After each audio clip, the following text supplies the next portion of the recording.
Speaking of horrifying brain injuries, listening to this guy will give you a horrifying brain injury. Let's take a look at what Ben had to say. Can I point out that there are a lot of headlines right now about how hot it is outside? I know. It's hot outside. You know what I can do about that? 0 things. Thank God we have this thing called air conditioning. It's awesome. You know it's a great cure for being super duper hot outside? Being a first world country. Amazing. It works out tremendously well because it turns out that if you have a really solid energy grid and you have the capacity to turn on that AC, you're living quite comfortably these days. You know what sucks? Global poverty. You know what brings global poverty? Decarbonization. Let me also point out that the media always do this routine when it's very, very hot outside. They never, ever cover it when it's cold. So it's funny. The media will say, well, you know, it's not global warming, it's now climate change. And the reason they changed the term from global warming to climate change is because the climate, in many cases, is colder during the winters than it was before. So it's hotter during the summers and it's colder during the winters. They've called this climate weirding. But that doesn't really seem to go over all that way. So I don't get it. Okay. He's just describing how things work. Okay. Call it climate change, which of course is an incredibly vague term because the climate is always changing. However, it is worth noting at this point that all of this, folks, millions will die of the heat waves that are occurring on planet. Oh my God, the ocean is so hot during the summer in Florida. Okay, so first of all, it is hot this summer in Florida. Also, it's hot like every summer in Florida. You've been to Florida? It's really, really hot and humid. Like, I noticed when I first visited here. I genuinely, okay, the thing that oh God, I love conservatives doing the thing that I say all the time, which is like, well, no one can explain it. Actually, people can. You just like do not talk to those people. Or when you hear what they're saying, scientists, I mean, you go, that's fake. It's false. Partially because it may have something to do with the Daily Wire being originally funded and almost completely funded originally by 2 oil barons. Maybe that has something to do with it. Who knows? But what do I know? What the fuck do I know? It's like the idea that like global warming is not real because winter is such a laughable concept. And yet so many Americans legitimately believe it. It's awesome. Global warming? Well, Florida is hot. Florida is always hot. It's not weird that extreme weather conditions that used to happen once every 50 years is happening yearly and multiple times a year. You know, blizzards, tornadoes, storms, hurricanes that are like eviscerating entire parts of the mainland United States and also the territories like Puerto Rico. It's fine. Nobody cares. I mean, that's just normal. It's just normal. Climate is just happening. It's just happening. And there's not really anything you can do about it. He's saying this with malicious intent, not just ignorance, right? Yeah. Part of it is like, I do sometimes believe that like Ben has to believe his own bullshit because like he has children. It's not like Ben lives on Mars. Like his daughters live on planet Earth. The reality is that, you know, planet Earth is becoming less and less habitable for future generations. Like what are you talking about? Begin this morning with America's record-setting heat wave, which will likely grow in the days ahead. By the middle of the week, it's expected more than 230 million Americans will be affected. Nicole Skanga is in Phoenix, Arizona, which is seeing its 25th consecutive day with temperatures of at least 110 degrees. Nicole, good warm morning. Current forecasts show we could potentially see the entire month of July with highs above 110 degrees. And it's not just in Arizona where the heat is threatening lives. A TikTok user captured this frantic scene in South Texas. Bystanders breaking through the windshield of an SUV to rescue a baby from a hot car. The family accidentally left their keys in the car and a number of people there jumped into action. Oh shit. Thank fucking holy fuck. How does that happen? Jesus Lord mercy, dude. Also, I don't know why they broke the windshield and not like the side window, but you know, whatever. It's fine. It probably would hit the baby. That would be one of my worst nightmares. It could happen so easily. Accidentally left the keys in the car. Nah, bitch, you left a child in the car. I mean, it doesn't seem like it was on purpose, chatter. Like they literally probably accidentally locked themselves out of the car and immediately like they asked for help and came in and broke the windshield. Like it's not like one of those situations where they like left the baby in the car deliberately and locked it. The parent is right there. You know what I mean? They noticed it. They're at a gas station. They seemingly legitimately just left it. The potentially deadly heat will remain an unrelenting health hazard for much of the South, including Miami, which was placed under an excessive heat warning for the 3rd time in a week. In nearby Homestead, Florida, a vigil was held Friday for 29-year-old Efrain Lopez Garcia. Garcia, a farm worker who died of heat exhaustion earlier this month. In Texas, the governor has signed a law eliminating mandatory water breaks for construction workers in Austin and Dallas. Velma Infante's 24-year-old son Gabriel died of heat stroke while laying fiber optic cables during last summer's Texas heat wave. She's filed a lawsuit seeking more than $1 million against his construction company, claiming it didn't do enough to protect him. I started going to the office because they keep it cold and I don't have to use my own AC. Jesus Christ. Oh, let's hear from a fucking nerd about why this is happening due to climate change when we all know it's just weather, dude. It turns out to solve, this problem, to figure out how global warming influences the jet stream, it involves some of the same math that was developed in the early 1900s to solve problems in quantum mechanics, the behavior of matter at the smallest scale. But what we're talking about is the behavior of the atmosphere at the global scale. And without going into the details, the pattern of warming of the planet slows down the jet stream.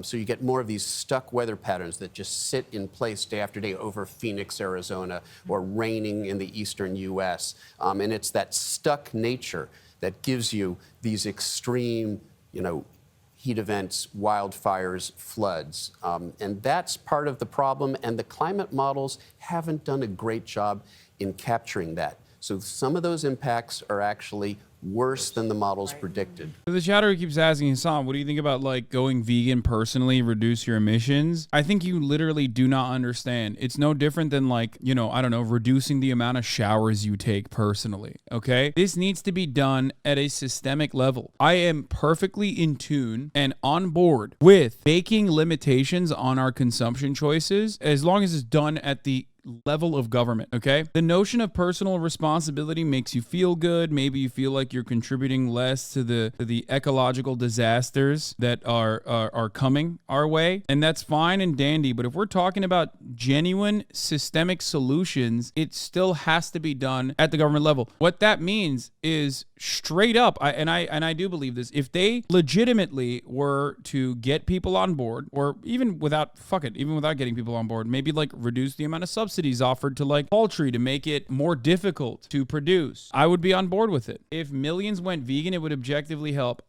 Listen, vegans, I love you all, okay? Millions are not going vegan on their own. It needs to be done at the systemic level, okay? Especially when our entire economy at the global level is still heavily reliant on oil and gas. You are on the right side of history. I understand where you're coming from, and it's well-intentioned. And I know that people are just going to get mad at me because I'm just responding to this now rather than think about shared goals that we have. But even if you want people to eat less meat, okay, which is an understandable desire. Even if you want people to eat less meat, you cannot accomplish that through a personal pact that you have with a bunch of other people where you decide to not eat chicken and beef. You get it? I mean, there are so many other sides of this story that still contribute.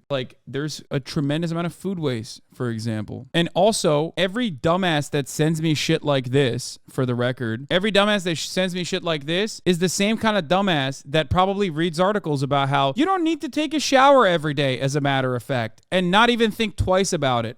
Dude, why do I cover liberalism and personal responsibility politics and how it is a Exxon-created initiative to weaponize liberalism and radical individualism against genuine, adequate, and necessary initiatives that would actually hurt their bottom lines? Why do I talk about that ever if you don't recognize what you're seeing in front of you? This was cooked up. Every single climate change initiative that goes back to the individual single-handedly saving the planet, which surprisingly, maybe for some of you, are probably the only allowed initiatives that have happened. Sorry, you have to pay more for a plastic bag, or no more fucking plastic straws at your favorite eatery. These are the only initiatives that have actually happened that are supposed to reduce carbon and reduce our personal carbon footprint and our pollution in general. Why does this not ring any alarm bells in your mind? Big Oil coined the carbon footprints to blame us for their greed, keep them on the hook. Climate conscious individual choices are good, but not nearly enough to save the planet. More than personal virtue, we need collective action. Collective action in the form of dramatically redefining the way that we operate, okay? There are so many small initiatives that would work perfectly well, but it would actually harm entire industries, so no one will ever push for it. 1, no more cruises. 2, no more private jets. 99.9% of the public would agree to that, okay? At the global stage, no more private jets and no more cruisers almost single-handedly take a fat-ass fucking dent. Its impact is marginal. And yet we will never have that happen. Why? Because it's rich people that do that shit. Not just cruises, but like rich people that utilize private jets, even though private jets, which have skyrocketed in popularity, especially due to the K-shaped recovery during COVID, especially with the rich getting infinitely more rich, there are successful and manageable ways to like start putting a dent in this, and they're an easy-ass fucking ban. And yet we still don't do this. Private jets are an easy ban, sure, but they're like 0.1% of total emissions. Personal light-duty vehicles are 1/6 of U.S. total emissions. I agree, but 0.1% of total emissions is still significantly more than what could be achieved by people just being like, I'm going on a pact to become vegan. That's my point. And not only that, but also there are successful alternatives to that. The successful alternatives to this, personal light-duty vehicles, is still a fuck ton of infrastructural support in the form of public transit, which I'm on board with. You guys already know this. A billionaire is responsible for 1 million times more greenhouse gas emissions than the average person. Billionaire investments in polluting industries such as fossil fuels and cement doubled the average for the S&P 500. The investments of just 125 billionaires emit 393 million tons of CO2 each year. This isn't billionaires and their own personal consumption, though. This is more so about billionaires and where they're what stocks they're paying into. This muddies the water a little bit. So the reason why I mentioned the private jet thing is because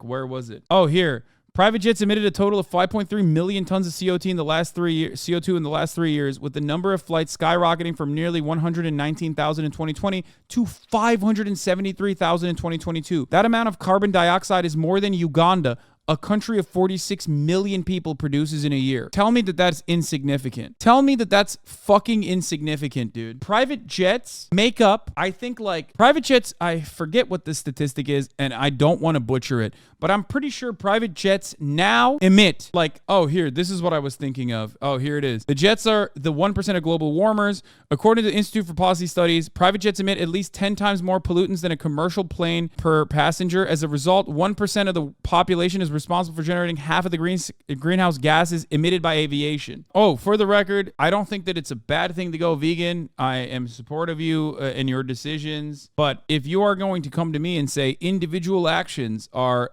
actually going to change the ecological disaster that is anthropogenic climate change, then no, I will tell you that you are actually just simply repeating propaganda created by the very same polluters. Meat consumption literally has to be reduced, not just for climatic and land use reasons, for little food production to be possible in the future. It's not a question. Oh my God, I'm gonna lose my fucking mind. Bro, I don't disagree with you, but leaving it at fucking, I said all of these things, okay? It's one aspect. I've talked often about a selfish reason for socialism. I've talked about this before.